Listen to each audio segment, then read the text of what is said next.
अस्सलाम वालेकुम students, my name is Faraz Khan and I am the CEO of Indian overseas education. आज की इस वीडियो में हम स्वीडन के रीसेंट क्रैकडाउन के बारे में बात करेंगे, जिसमें एसबीटी न्यूज़ एजेंसी ने कुछ पाकिस्तानी जर्नलिस्ट कह दें या न्यूज़ एंकर्स को कह दें, अपने साथ एंगेज करके कुछ कंसल्टेंसी फर्म्स पर उन्हें भेजा। उधर जाके उनकी कन्वर्सेशन हिडन कैमरास में रिकॉर्ड रही और उस कन्वर्सेशन का जो मेन पॉइंट ये था कि जो कंसल्टेंट था जो भी उन्हें डील कर रहा था, वो बेसिकली उन्हें ऑफर कर रहा था कि जी अगर आपको किसी किस्म का फाइनेंस का इशू है तो आपको बैंक स्टेटमेंट शो करवानी होती है, तो एक परसेंटेज को कंसीडर करते हुए वो मैनेज हो जाएगी। तो उसके बाद ये न्यूज़ स्वीडन में शाया हुई। उसके कुछ पॉइंट्स हैं, सबसे पहले मैं वो आपके सामने रखता हूँ। दैट ये स्क्रीनशॉट हम लगा देंगे। That visa consultants in countries like India and Pakistan are selling fake bank account statements to international students so they can get visas to study in Sweden. ये सिर्फ पाकिस्तान के बारे में नहीं है, ये इंडिया के बारे में भी है कि उधर कुछ वीज़ा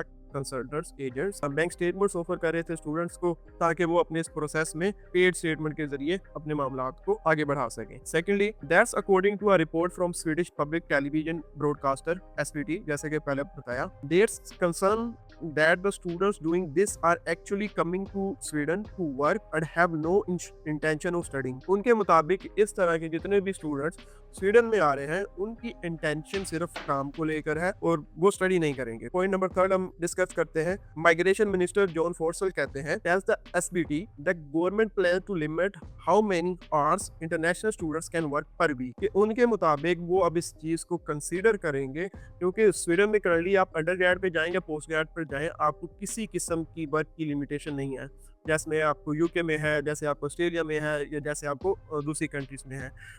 स्वीडन आपको ऑफर करता है कि आप जितना मर्जी काम कर सकते हैं, बट इसे अब वो रिकंसीडर करेंगे। अब होगा क्या, उस पर डिस्कस कर लेते हैं। अगर हम बात करें तो मेजोरिटी ऑफ द स्टूडेंट जो करंटली स्वीडन में जाना चाह रहे हैं वो कपल्स हैं, और वो डिपेंडेंट वीजा को टारगेट करके जाने की ट्राई में है या कोशिश कर रहे हैं।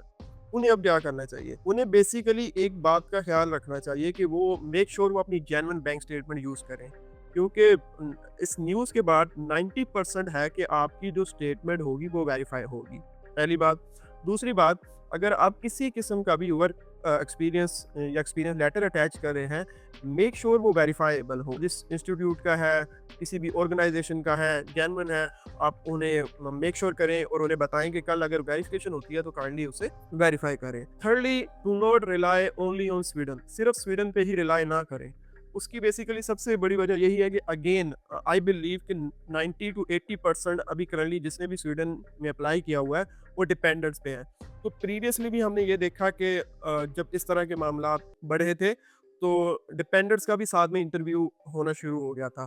अब वो कैसे होता था, वो ये ऐसा होता था कि सेम टाइम पे दोनों को इंटरव्यू आता था। क्वेश्चंस होते थे कि कल आपने खाया क्या था, पहली मरतबा मिले क्या थे, शादी पे क्या पहना था, नहीं पहना था। That can be pretty difficult. जो जेन्युइन तो हैं उनके लिए तो किसी किस्म का कोई इशू नहीं है, लेकिन आपको मालूम है it is a hard truth कि हमारी मार्केट में ऐसा होता है कि लड़की और लड़का एक अरेंज मैरिज एफएससी बनवा के यूके में जा रहे थे, अब स्वीडन की तरफ जा रहे हैं, और उनके पास अपनी जनरल मैरिज नहीं हो, और वो इस तरह रूट को यूज करते हुए अब्रोड की तरफ जाते हैं। That will be pretty difficult for some of them के वो इसको किस तरह मैनेज करेंगे। अब इस पे आप कर क्या सकते हैं, एक चीज बड़ी क्लियर सी है कि स्टूडेंट्स को इंटरव्यू आएंगे, पॉसिबिलिटी है कि साथ में डिपेंडेंट को भी इंटरव्यू आए, आपकी बैंक स्टेटमेंट वेरीफाई होगी, आपका एक्सपीरियंस लेटर वेरीफाई होगा, और मे बी जितने भी स्टूडेंट्स ने अप्लाई किया हुआ है उनको एडमिशन भी अब ग्रांट ना हो। फॉर एग्जाम्पल 100 आउट ऑफ 100 की रेशियो अब नहीं रहेगी। ये तो आने वाले टाइम में विद इन अ मंथ पता चल जाएगा कि क्या होना है क्या नहीं होना। अब इस मौके पर जो स्टूडेंट सितंबर 2026 में अब्रोड जाना जा रहे थे, एंड स्पेशली विद डिपेंडेंट्स, और या डिपेंडेंट के बगैर की भी बात कर लें, उन्हें क्या करना चाहिए?